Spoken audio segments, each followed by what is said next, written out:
اس کی آواز میں ایسی سنجیدگی تھی کہ علی نے ایک لمحہ بھی ضائع نہ کیا۔ وہ فوراً واپس لوٹ آیا۔ حویلی پہنچتے ہی بیگم صاحبہ نے اسے برسوں سے چھپا ہوا راز بتا دیا۔ چند لمحے تک وہ خاموش کھڑا رہا۔ اسے محسوس ہوا جیسے اس کی ساری ڈیسٹنی ایک ہی لمحے میں بدل گئی ہو۔ اس نے میرال کی طرف دیکھا، دونوں کی آنکھوں میں آج بھی لو موجود تھا، مگر اس محبت کے سامنے خاندان، روایت اور ذمہ داری کے بہت بڑے دیوار کھڑی ہو چکی تھی۔ علی نے آہستہ سے کہا، اگر ہماری خوشی سے کسی کا گلا ٹوٹتا ہے تو یہ محبت نہیں، خود غرضی شامل ہوگی۔ میرال نے اس کی بات سن کر پہلی مرتبہ سکون کا سانس لیا، کیونکہ اسے یقین ہو گیا تھا کہ علی صرف محبت کرنا نہیں بلکہ رسپیکٹ کرنا بھی جانتا ہے۔ دوستو، بیگم صاحبہ احمد کی تصویر کے ساتھ جا کھڑی ہوئی، ان کے آنسو مسلسل بہہ رہے تھے۔ انہوں نے کہا، احمد، میں نے ایک غلط فیصلے کی قیمت پوری زندگی ادا کی ہے، اب میں مزید کسی کی زندگی خراب نہیں ہونے دوں گی۔ عطیہ بھی خاموش کھڑی رہی۔ دونوں عورتوں نے برسوں کا ایک دوسرے کو گلے لگا لیا۔ اسی لمحے نفرت کی جگہ فورگیونیس نے لے لی۔ میرال نے اپنی والدہ کا ہاتھ تھاما اور کہا، میرا سب بڑا سرمایہ میرا فیملی ہے اور میں اسے دوبارہ بکھرنے نہیں دوں گی۔ دوستو، علی نے بھی فیصلہ کر لیا کہ وہ اپنی خواہشات سے زیادہ دوسروں کی خوشی کو اہمیت دینا چاہتا ہے، کیونکہ اصل سیکریفائس وہی ہوتی ہے جس میں انسان اپنے دل کو خاموش کر دے۔ چند ماہ بعد زندگی دوبارہ اپنے معمول پر آ گئی۔ میرال نے احمد کا خواب پورا کرنے کے لیے ایک کمپنی سنبھالی اور اپنی محنت سے اسے ایک نئی سکسیس دے دی۔ علی بیرون ملک چلا گیا، لیکن اس کے دل میں میرال کے لیے ہمیشہ پاکیزہ جذبات رہے۔ بیگم صاحبہ کے دل کو بھی آہستہ آہستہ پیس ملنے لگی، کیونکہ انہوں نے سچ قبول کر لیا تھا۔ یعقوب پہلے کی طرح وفاداری سے سب سے زیادہ ساتھ کھڑا رہا، اور اس نے محسوس کیا کہ انسان کی اصل عظمت خاموش خدمت میں ہوتی ہے۔ 200 وقت گزرتا گیا، مگر احمد کی یاد ایک ایسی لائٹ بن کر سب کے دلوں میں روشن رہی جس نے ہر اندھیرے کو شکست دے دی۔ سب نے جان لیا کہ زندگی میں چینج ناگزیر ہے، مگر جو لوگ سچ، محبت اور عزت کے راستے پر قائم رہتے ہیں، ان کی نیکیاں فور ایور زندہ رہتی ہیں۔ یہی اس کہانی کا انجام تھا، جہاں جدائی نے محبت کو ختم کیا بلکہ اسے دعا، وقار اور ہمیشہ باقی رہنے والی یاد میں تبدیل کر دیا۔ تو فرینڈز، یہ کہانی ہمیں بتاتی ہے کہ تقدیر کے فیصلوں میں کوئی بھی انسان بچ نہیں سکتا، لیکن مشکلات میں کردار، برداشت اور اچھے اخلاق انسان کو اصل انسان بناتے ہیں۔ وقتی مفاد کے لیے چھپائی کی حقیقت ایک دن سب کے سامنے آ جاتی ہے، اور اس کے نتائج پورے خاندان کو فیس کرنا پڑتے ہیں۔ رشتے کے اعتماد، خلوص اور احترام سے مضبوط ہوتے ہیں، نہ کہ دھوکے اور خاموشی سے۔ انسان کو ہر فیصلہ دور اندیشی سے کرنا چاہیے، کیونکہ غلط قدم آنے والی نسلوں کی خوشیوں کو بھی متاثر کرتا ہے۔ معاف کرنا، سچ قبول کرنا اور دوسروں کی بھلائی سوچنا ایک کامیاب اور باوقار زندگی کی علامت ہوتا ہے۔ ناظرین، اگر احمد، میرال، علی، بیگم صاحبہ، یعقوب اور عطیہ کے یہ جذبات سے بھرپور کہانی آپ کے دل کو چھو گئی ہے تو ہمیں ضرور بتائیں، اس پوری کہانی میں آپ کو سب سے زیادہ کس کردار نے متاثر کیا؟ کیا آپ کے خیال میں بیگم صاحبہ نے درست فیصلہ کیا یا انہیں پہلے ہی سچ بتا دینا چاہیے تھا؟ اپنی رائے کمنٹس میں ضرور لکھیں، کیونکہ آپ کی رائے ہمارے لیے اہم ہوتی ہیں۔ اگر آپ کو ایسی ہی دلکش سٹوری، جذباتی ڈرامہ اور دلچسپ ریویو پسند ہیں تو ہمارے چینل کو ضرور سبسکرائب کریں اور اس ویڈیو کو اپنے دوستوں کے ساتھ ضرور شیئر کریں، اور نوٹیفیکیشن حاصل کرنے کے لیے بیل آئیکن بھی دبا دیں۔ آپ کی محبت اور حوصلہ افزائی ہی ہمیں مزید بہترین مواد بنانے کا جذبہ دیتی ہے۔ اگلی ویڈیو میں ایک نئی کہانی اور نئے رازوں کے ساتھ دوبارہ ملاقات ہوگی۔ اپنے بھائی عدن کو اجازت دیجیے، خوش رہیں، خوشیاں بانٹیں۔ Good bye, see you again. Welcome to Adan reviews. سجنوں تے مترو، احمد کی اچانک موت کے بعد میرال کی زندگی مکمل طور پر بدل جاتی ہے، جبکہ علی اپنی محبت اور خاندان کے درمیان ایک ایسے امتحان میں پھنس جاتا ہے جہاں ہر فیصلہ ایک نئی آزمائش بن جاتا ہے۔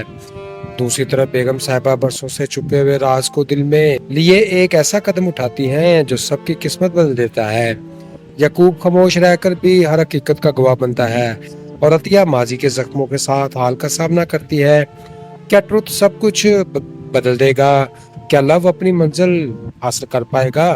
جاننے کے لیے یہ سٹوری آخر تک ضرور دیکھے گا، کیونکہ ہر سیکرٹ ایک نئی جرنی کا آغاز ہوتا ہے۔ ناظرین، شہر کی شام پر اس دن ایک ایسا خاموش غبار اترا تھا جیسے وقت نے اپنی سانس کسی پرانی الماری میں بند کر دی ہو۔ احمد کی جدائی کے بعد حویلی کی دیواریں اینٹوں سے زیادہ یادوں کا بوجھ اٹھانے کھڑی تھیں۔ ہر کمرے میں کسی ایک اندیکھی آہٹ کی باز گشت تھی، ہر دروازہ کسی انکہے سوال کی چوکھٹ بنا ہوا تھا۔ میرال اپنی والد کی خالی کرسی کے سامنے دیر تک بیٹھی رہتی،